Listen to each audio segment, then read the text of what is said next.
BA प्रथम वर्ष के प्रिय विद्यार्थियों, आज आपका लघु सिद्धांत कौमुदी का ये दूसरा पाठ है, जिसमें हम सूत्रों का अध्ययन करेंगे। आप लोगों को ऑनलाइन के माध्यम से पाठ पढ़ाए जा रहे हैं, इसीलिए इस कोरोना काल में कोरोना से मुक्त रहने के लिए, कोरोना से दूर रहने के लिए मास्क का उपयोग अवश्य करें और इससे बचने के जो भी उपाय हैं वो यथासंभव आप करते रहें। पिछले पाठ में हमने 14 माहेश्वर सूत्र या प्रत्याहार सूत्रों को पढ़ा था। आज लघु सिद्धांत कौमुदी का प्रत्याहार सूत्रों के पश्चात जो संज्ञा प्रकरण है, उस संज्ञा प्रकरण में प्रथम सूत्र है हलन्त्यम, उस सूत्र को पढ़ेंगे। हलन्त्यम सूत्र में ये कहा गया है कि उपदेश में अंतिम हल अर्थात व्यंजन वर्ण इत संज्ञक होते हैं। यहाँ पर आपको जिज्ञासा हो सकती है कि ये उपदेश क्या है। उपदेश अर्थात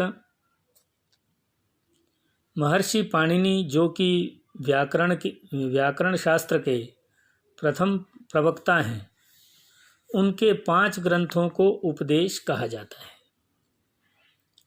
यथा अष्टाध्यायी सूत्रपाठ, धातुपाठ, गणपाठ, उणादिकोश तथा लिंगानुशासनम। इन 5 ग्रंथों के अध्ययन से व्याकरण का अध्ययन पूर्ण होता है। अतः ये महर्षि पाणिनि के 5 उपदेश हैं।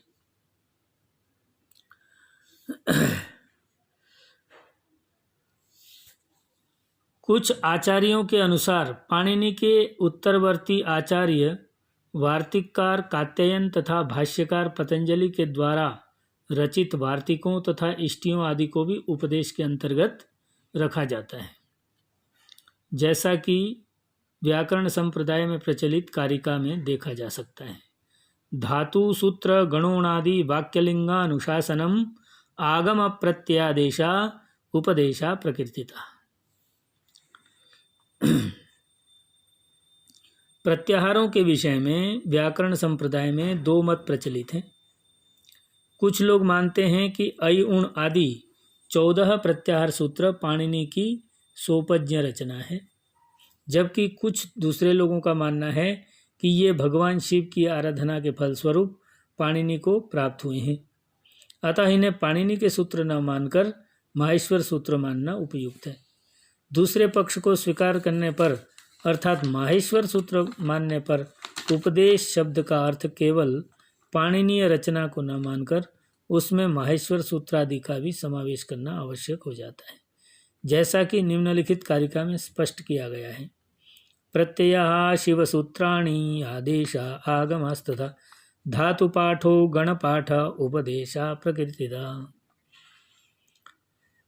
अर्थात प्रत्यय, माहेश्वर सूत्र, आदेश, आगम, धातुपाठ, गणपाठ ये सभी उपदेश कहलाते हैं। इस प्रकार उपदेश में अर्थात ऐ उण आदि सूत्रों में अंतिम हल व्यंजन वर्ण नकार आदि की इत संज्ञा होती है।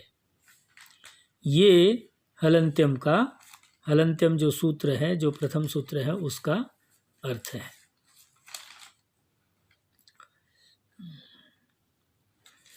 अब दूसरा सूत्र है अदर्शनम लोपः। इस सूत्र का अर्थ है प्रसक्त अर्थात विद्यमान का जो अदर्शन होता है अर्थात दिखाई नहीं देता है, उसको लोप कहते हैं।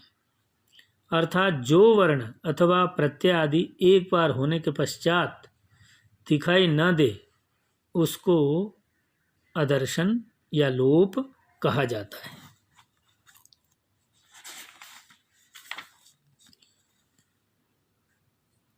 तस्य लोपः, उस इत संज्ञक का लोप संज्ञा हो जाती है। हमने हलंत्यम सूत्र से प्रत्यय आदि का, प्रत्यय में जो विहित वर्ण हैं उनकी इत संज्ञा की थी। उपदेश में जो भी प्रत्यय हैं या हलंत वर्ण हैं उनकी इत संज्ञा की थी। तो उस इत संज्ञक वर्ण का क्या हो जाता है? लोप हो जाता है। जैसे अयुण सूत्र में अंतिम हल वर्ण नकार की हलंत्यम से इत संज्ञा होने पर तस्य लोप से उसका लोप हो जाता है। अब अगला सूत्र है आदिरंत्येन सहिता। ये सूत्र प्रत्याहार बनाने में सबसे सहायक या विधायक सूत्र है।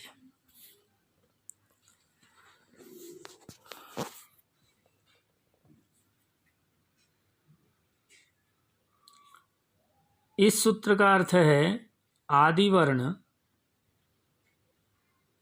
अंत में होने वाले इत संज्ञक वर्ण के साथ मिलकर अपनी और मध्य में आने वाले वर्णों की संज्ञा करने वाला होता है। यथा अयुण सूत्र का अकार और अयोज सूत्र के अंतिम इत संज्ञक वर्ण अर्थात चकार के साथ मिलकर अपनी और मध्य में आने वाले वर्णों की संज्ञा करने वाला होता है। अर्थात अ कहने से लेकर अयोज के च तक अ ई उ रिल री ए ओ ऐ औ इन वर्णों का बोध होता है और उसको अच कहा जाता है। अच का मतलब सभी स्वर वर्ण। अब प्रत्याहार 43 प्रत्याहार होते हैं।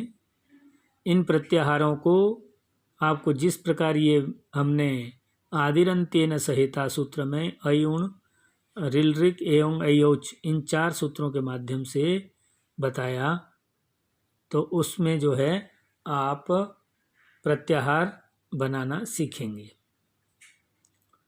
तो प्रत्याहार बनाना आपको सिखा दिया। इस प्रकार से आप 43 के लगभग जो प्रत्याहार बनते हैं उनको आप इन सूत्रों के माध्यम से सीखें, समझें और इन प्रत्याहारों से, जैसे इको यणचि सूत्र है, इको यणचि सूत्र में तीनों के तीनों प्रत्याहार ही शब्द यूज किए गए हैं, प्रयोग किए गए हैं। इकह इक, इक का क्या मतलब है? ई उ रिल री। कितने वर्ण आए? ई उ रिल री 4 वर्ण आए। इको यण, यण में कौन कौन से वर्ण आते हैं? य व र ल। और अच, अच का आपको बता दिया गया है।